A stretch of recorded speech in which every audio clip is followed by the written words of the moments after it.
अचकन पजामा? नहीं, ये सियासत के लिए नहीं है, ये एक हमारे हैदराबाद की एक तहजीब का हिस्सा है। मैं इसमें अपने आप को कंफर्टेबल महसूस करता हूँ कि सियासत के लिए नहीं पहनता हूँ मैं। लेकिन सियासत में आ कैसे गए आप? मैं जब वापस आया 94 में, तो उस वक्त हमारे वालिद और जो पार्टी के बड़े बड़े लोग थे, उन्होंने मुझे समझाया कि देखो, राजनीति में पढ़े लिखे लोगों की ज़रूरत है और तुम, अल्लाह ने आपको काबिल बनाया है, आप आइए पार्टी के लिए काम करिए, खिदमत करिए। जब हम इलेक्शन लड़े 94 में, मैं एक ही एमएलए जीता हमारे पार्टी से, सिंगल एमएलए था, तो वो 5 साल बड़ी मेहनत करना पड़ा। फिर 94 में एमएलए बना, फिर 96 में एक पार्लियामेंट इलेक्शन आ गया, आप थोड़ा सांस लिए, फिर 98 का एक पार्लियामेंट इलेक्शन आ गया, फिर 99 में एक और आ गया। तो उसमें क्या, अम्मा आपने सफ़र के महीने मुझे पैदा किया, तो इसी में चले हैं, तो सफ़र से सियासी सफ़र शुरू हो गया। शिकायत तो वाइफ को भी होगी, क्योंकि जिस दिन शादी हुई उसके अगले दिन सुबह विधानसभा में भाषण देने पहुंच गए। हाँ, आप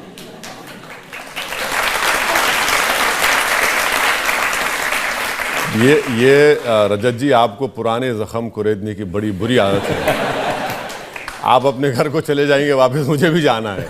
तो बाज़ ऐसी चीज़ें होती हैं कि घर में लोग नहीं भूलते, तो वो आपका एक वीक पॉइंट बन जाता है। आपको भी शायद कभी कभी इस्तेमाल करते होंगे आपके खिलाफ, बहुत ज़्यादा। हाँ जी हाँ। आप जब इस रूप में, आप बिंदी लगा के, रुद्राक्ष पहन के, मांग में सिंदूर भर के मुस्लिम इलाकों में जाती हैं, उन गलियों में जाती हैं, तो घुसने देते हैं आपको? 8 साल से मैं खास कर इसी मुसलमान के गलियों में काम कर रही हूँ। मैं एक बार भी, सच्चाई आज मैं बयान कर रही हूँ, एक बार भी एक मुसलमान औरत या परिवार मुझसे ये नहीं कहा कि आप कैसे आ सकते हैं, ऐसे नहीं आ सकते। हाँ, अब मुझे सच बात करना पड़ेगा। हमारे प्यारे असद जी के लोग आते थे हमारे राशन का थैलियाँ ढूंढने के लिए, कौन है हिनू, कहाँ से आए नू, क्या कर रही है सब, क्यों कर रही है सब। और अक्सर मेरे ड्राइवर्स डर जाते थे, क्योंकि सिर्फ मेरे साथ 2 या 3 लोग आते थे मेरे साथ काम करने के लिए। और जब भी मैं इनके पास जाती हूँ, इन औरतों के पास, उनके दर्द समझने के लिए, उनके दुख समझने के लिए, मैं खाली हाथ नहीं जाती हूँ, 1 महीने का राशन लेके जाती हूँ, क्योंकि मुझसे मिलने के बाद कोई माँ अपना घर खाली हाथ नहीं जाना चाहिए। बस इसलिए वो बच्चे को खाना मिले, मैं लेके जाती हूँ। जनता में हम सवाल पूछना चाहते हैं, कोई लोग सवाल पूछना चाहते हैं? हाँ। हैदराबाद के गुंडे और जितने भी लोग होते हैं वहाँ पे जो गुंडागर्दी करते हैं, उनसे लड़ने की हिम्मत आप में कहाँ से आती है? ये मेरी हिम्मत अकेली का नहीं है। इतने सालों से जो हिंदू और मुसलमान दोनों एक ही तरह से लड़ते आए, मैं उनसे तो महान नहीं हूँ बच्चा, वही शायद मुझे हिम्मत दिए है। अगर यही सोचते जाएंगे इंसान, तो क्या आज हम स्वतंत्र भारत देश में ऐसे बैठे हुए दिखते? किसी ना किसी को आगे बढ़ना चाहिए। अगर वो मैं हूं, मैं अपने आप को भाग्यशाली समझ रही हूं। लेकिन आप देख रहे हैं कि आजकल ज़माना बदल रहा है। पहले लोग मुसलमानों की, उनके वोट की बात करते थे, अब सिर्फ हिंदुओं की वोट की बात करते हैं, राम मंदिर की बात करते हैं। नहीं, मैंने जब 2014 में नरेंद्र मोदी भारत के वज़ीर आज़म बने, मैंने अपनी स्पीच में कहा था कि मैं आपको एक चीज़ की मुबारकबाद देता हूं कि आपने इस मिथ को तोड़ दिया, मुस्लिम वोट बैंक के। मुस्लिम वोट बैंक का एक मिथ है, ये एक अफसाना है जो कभी हकीकत से ताल्लुक़ रहा नहीं उसका। इस देश में हमेशा से ही मेजॉरिटी वोट बैंक रहा, मगर मुसलमानों को एक दिल फरेब और बहुत सी खूबसूरत बातें, आपका वोट बैंक, अरे भाई तुम्हारा वोट बैंक ही नहीं है कभी। अगर आपका वोट बैंक होता तो फिर कितने एमपी जीत पाए पॉपुलेशन के लिहाज से। और नरेंद्र मोदी ने तो अब मुसलमानों को पॉलिटिकली मार्जिनलाइज कर दिया। वो बात भी नहीं करते मुसलमान वोट के बारे में, किसी को टिकट भी नहीं देते, उनके पास एक मुस्लिम एमपी भी नहीं है, एक मुस्लिम मिनिस्टर भी नहीं है। तो ये सच्चाई है कि अब उनको ज़रूरत भी नहीं है बीजेपी को, बिल्कुल मार्जिनलाइज करके रख दिया पॉलिटिकली, सोशली मुस्लिम माइनॉरिटी को इस देश में। लेकिन तेजस्वी यादव बात कर रहे हैं आजकल, वो कह रहे हैं माई के साथ बाप भी। नहीं, वो उनका तरीक़ा ये है कि यादव ही मुख्यमंत्री बनेगा और मुसलमान चेला बन के रहेगा। वो सिर्फ वाई में बिलीव करते, एम को सिर्फ इस्तेमाल करते सत्ता में आने के लिए, उसके बाद एम तो दूर रहता। लेकिन बिहार में तो आप गए थे, वहां आप एमएलए छोड़ के चले गए। वहां पर हमारे एमएलएस को आरजेडी ने खरीद लिया। 5 हमारे एमएलएस जीते थे। हम लोग 4 साल मेहनत किए और 5 एमएलए सीमांचल जो भारत का सबसे बैकवर्ड एरिया है वहां से हमारे एमएलए जीत कर आए। तो लालू जी की कोशिश शुरू दिन से ये थी, मैं आज कह रहा हूं, वो जेल में थे, मुझे फोन करते थे, मैं फोन नहीं उठाता था उनका। कई लोग बाद में लोग बोले कि अच्छा अपने फोन से मत करिए, बोले आप क्यों नहीं बात करना चाह रहे? मैं भाई मेरा फोन सारी दुनिया सुनती है, मैं क्यों बात करूं, जेल में कोई आदमी है। फिर वो किसी और उनका आदमी है, बोला नहीं बात करूंगा। वो बोलते थे तुम्हारे एमएलए हमको दे दो। बोले क्यों देंगे हमारे एमएलए आपको? आप हमारे 5 एमएलए जीते, उन चारों को बेईमानों को आपने खरीद लिया और खरीद के सीमांचल को आपने क्या किया? कुछ नहीं फायदा किया सीमांचल का। अब क्या हो रहा है? अब उनके पास सत्ता चले गई।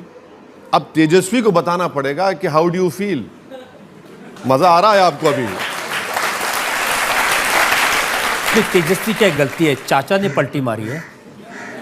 मैं सिर्फ 19 सीट लड़ता हूं तो मैं वोट काटने वाला बन जाता हूं और आप बीजेपी को 2-2 मर्तबा सत्ता दे देते हैं, तो आप राजा हरिश्चंद्र हैं।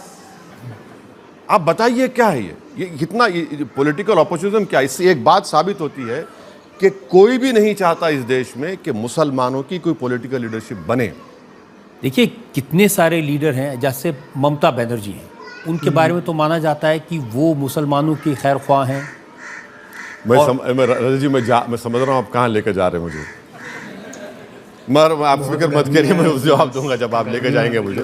तो ये बिल्कुल सही है। आप और हम कभी मालदा मुर्शिदाबाद चले जाएंगे, वहाँ पर आप जाकर देखेंगे जो ज़मीन में पानी है, WHO लिमिट से ज़्यादा आर्सेनिक उसमें है। अगर आप उस जगह पर चले जाएंगे और किसी मुस्लिम महिला के उंगलियों को देखेंगे तो आपको दिखेगा कि इस उंगलियों पर जख्म है, क्योंकि बीड़ी बनाते हैं। अब मुझे बताइए फिर सेकुलरिज्म के माने क्या है? ये क्या सेकुलरिज्म कर रहे हैं आप? कितना शेयर है आपके गवर्नमेंट एम्प्लॉयमेंट में? बिल्कुल। तो यही तो मुस्लिम कम्युनिटी को समझना है कि भाई आप सिर्फ इस्तेमाल हो रहे हैं और आपको अपनी लीडरशिप को बनाना है। लेकिन वहाँ तो लोग एन ब्लॉक वोट देते बिल्कुल देते हैं, बिल्कुल देते हैं, वही तो देते हैं, क्योंकि उनके पास ऑप्शन भी नहीं है और उनको लगता है कि कांग्रेस और सीपीएम भी कुछ नहीं करी। लेफ्ट फ्रंट की गवर्नमेंट थी, मगर वहाँ पर जो social economic health indicators Bengal के मुसलमानों के बहुत ख़राब है, इसमें कोई डिनाई नहीं कर सकता, डेटा है उसका। और आप बजट क्या देते हैं? बजट भी बिल्कुल कम देते हैं, मगर मुसलमानों को सिंबॉलिज्म बहुत पसंद।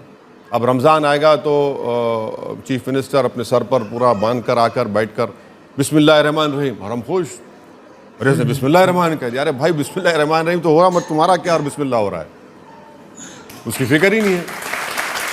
तो ये चीज़ें हैं। तो आप वोट के तौर पर इस्तेमाल तो कर रहे हैं, मगर उनको फ़ायदा तो पहुंचाइए। अब फ़ायदा नहीं पहुंचा रहे।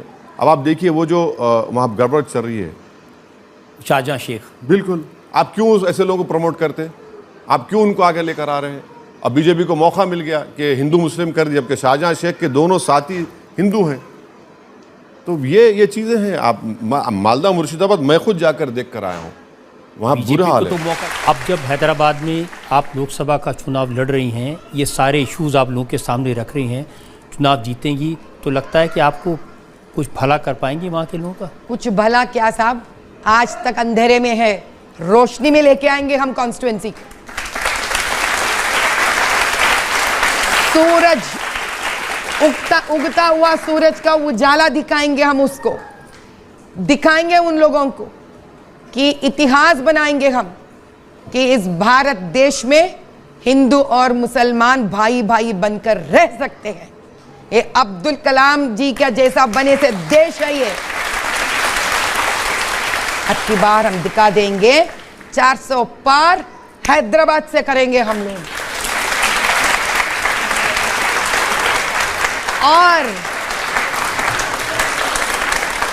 और ये भी दिखाकर रहेंगे सारे दुनिया को जो मोदी भाई ने कहा, सबका साथ सबका विकास। लेकिन मैं एक लाइन तो वो पसंद करती हूँ कि बोलने के लिए, हम होंगे कामयाब, हम होंगे कामयाब, हम होंगे कामयाब, हम होंगे कामयाब आज से।